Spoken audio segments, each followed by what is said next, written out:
welcome to Christian History Today in this Prelude to the Reformation lecture on the art of Christianity in pre-Reformation times going back to the Middle Ages. But before we go even in the West to focus on art there, let's go clear back to the 500s.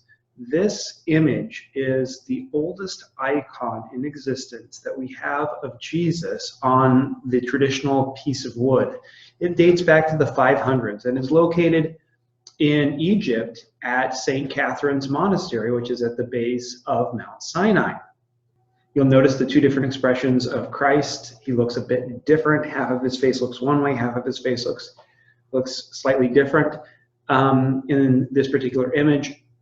And that's probably, art historians in the Eastern Orthodox Church would say, to show that Christ has two natures, a divine nature and a human nature.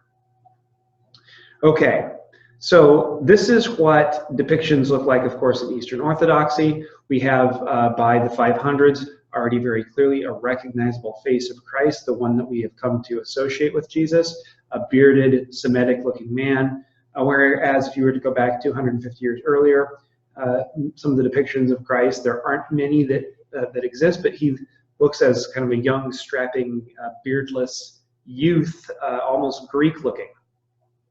So something helps to change the iconography to cause Jesus to look the way that we tend to think of him looking today. The Renaissance in Europe changed a great number of things. Art, literature, mathematics, science would be emphasized. The human body and the human mind would be emphasized all in the Renaissance. And of course, this will impact the Roman Catholic Church in the West. Once again, in the East, this is not nearly as much of a thing. And so this is primarily a comparison with the Western Catholic Church in the pre-Renaissance and Renaissance periods. Okay, here we have the first depictions. On the left, of course, we have a typical icon of Christ in the crucifixion, as well as various scenes depicting his passion. And then on the right, we have painting, I believe from about 1511. And of course, you'll note that there are some similarities, but there are also differences. The main difference, though, that I want you to pay attention to is the physical attributes of the Renaissance painting versus the very flat look in the depiction on your left.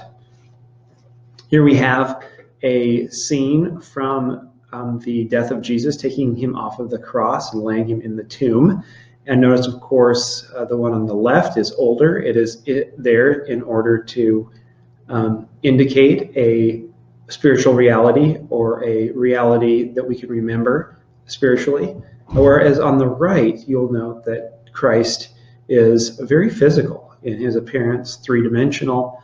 Although if you look really closely, you'll note that there is still a halo right behind his head. This is an interesting one. The Holy Trinity is not usually depicted in the West or in the East, but one of the oldest icons that we know of is the one that you see there on your left. And if you look really carefully, you may be able to discern which of the three characters are which. You have Christ, you've got God the Father, and God the Holy Spirit all being depicted here. You can tell this because they all three have those special halos. Additionally, the one in the middle is fairly obviously Christ, as he is blessing the Eucharistic bread on an altar. And the other two are more difficult to discern. But you'll notice that they all have a very distinct look, and this is to relay a theological point. That is, that they are in essence one, though they have distinct roles. However, by the time we get to the Renaissance, 1511, again, here we have Michelangelo's The Creation of Adam, which is painted on the Sistine Chapel. If you go to Rome today, you can walk through, look up, and see it. Notice, of course, that God the Father is distinctly depicted physically, kind of as an old, larger male with a big, bushy beard. And of course, Adam is also very physical. But you see, once again, the physical distinctions, the emphasis on the human body in the Renaissance. Here, of course, we have a depiction of the same scene, the Madonna, or Mary, the Virgin Mary, with the Christ child enthroned. This would be on the left. That should say 1200s underneath it. And then on the right, from the 1500s, you'll note that it's the same exact scene, but things are depicted a bit more three-dimensionally, and the physicality of the people are also much more apparent. You'll notice that the individuals in the Renaissance painting, they're even playing instruments that would be modern to that period of time, and they're very, very physical. Additionally, in the Renaissance, unlike previous times, unlike the Middle Ages, the art could be either religious or it could be non-religious. And so here we have a work of art by Raphael, who painted, of course, religious paintings as well. But his most famous is probably this one, the School of Athens, where in the Renaissance, there's a rebirth of the desire to know the ancient philosophers. Here we have Plato and Aristotle arguing. Plato is the one there on the left, Aristotle is on the right. Plato is saying, no, it's up there. We must think of the abstract realm of the forms and philosophy. And then, of course, Aristotle is saying, no, let's look around us. And so you'll notice there's nothing religious about this painting at all. And so in the Renaissance, we do have this wonderful art, wonderful sculpture, wonderful emphasis on learning. But you'll note that it's not only there isn't only an emphasis on the Christian faith. Once again, here we've got Michelangelo, who lived until the mid-1500s, so he's quite an old man, and his creation of Adam. He also was a great sculptor. Here, of course, is the original sculpture of David that he himself carved. It stood outside for centuries in Florence, Italy. This is the replica that now stands in the place of the original. And of course, you can go see these today. I think more remarkably, though, than his David is the Pieta. When he was only 24 years old, he created this. And it currently sits as you walk into St. Peter's Basilica in Rome. Step into the building. You'll notice it's right there on the right side of the nave as you walk in. And it's considered to be an absolute masterpiece. This is, if you notice, the lanky, dead body of the Christ being held by his mother, who still looks young. In fact, if you look at the both of them, she actually looks younger. Very, very physical in the way that it is depicted. Once again, ceiling of the Sistine Chapel, painted by Michelangelo. His Last Judgment, you'll note that this is on the back wall of the Sistine Chapel.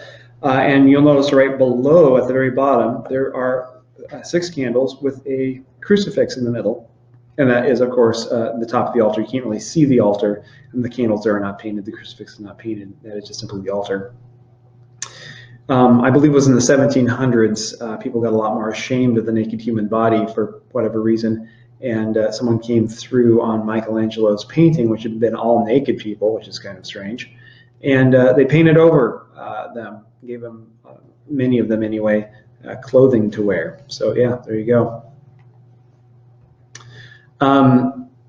Some have suggested that Michelangelo painted himself in this last great piece of artwork, and you'll see that that could possibly be him as an old man all dried up. It's kind of a fun thought, I don't know. Raphael, of course, there is a self-portrait of him, but here on the left, we see, once again, the Virgin Mary holding the baby Jesus. They both have halos, but you'll notice, of course, that within the halo of Jesus, there is the cross, whereas other saints don't have the cross there. Raphael painted other people as well. So later we'll be introduced to, or reintroduced to, this guy. His name is Pope Leo X. And he's going to be the Pope that doesn't deal well with the Luther situation and the Protestant Reformation eventuates.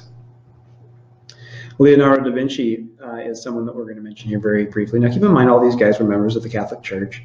They all were regular confessors, and they all claimed to be Christians, and so on and so forth.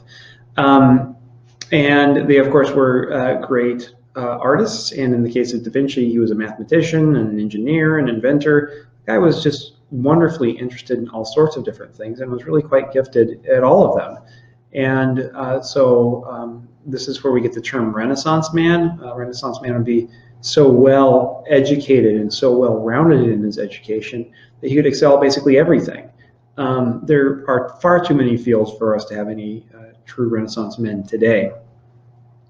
This is one of his images, the baptism of the Christ. But you'll notice that it's also a Trinitarian one. Here we have John the Baptist baptizing Jesus by pouring water over his head. And from above, we see the Holy Spirit coming down, and that being gifted by God the Father. You see the Father's hands there gifting the Holy Spirit to Christ at his baptism.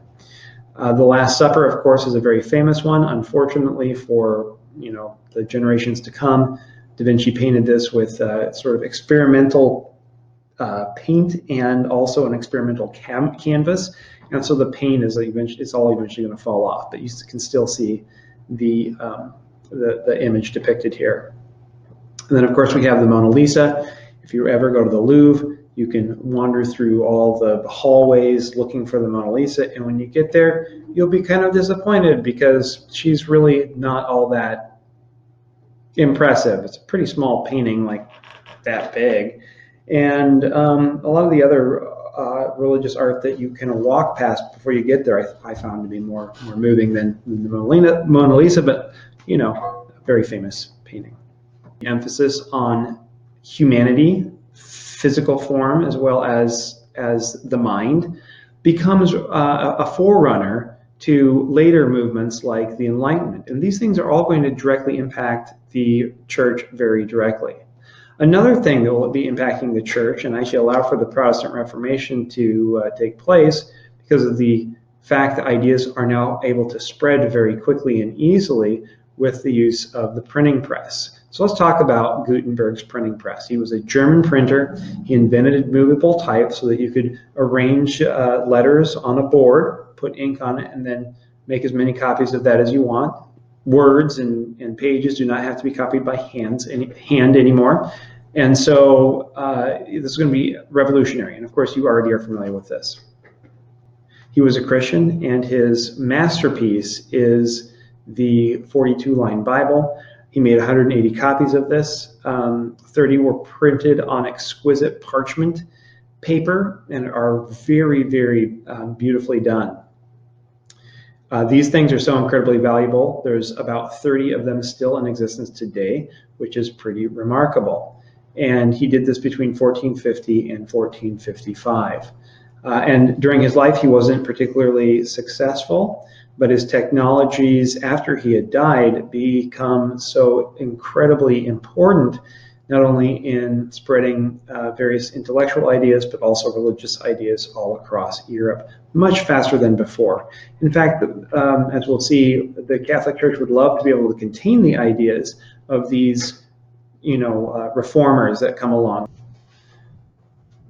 One final note that I should make before we go on, and this has a large part as to why the Eastern Church and the Western Church have differing views of hell. One of the main differences has to do with the idea of original sin being damning.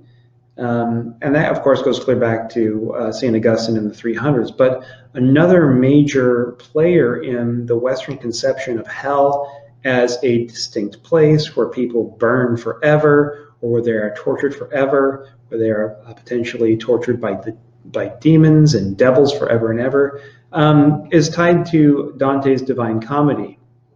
Dante's protagonist is looking for Beatrice, who has died, and he searches all of heaven, hell, and purgatory in order to find her. No one today tends to read the two books, Purgatorio or Paradiso.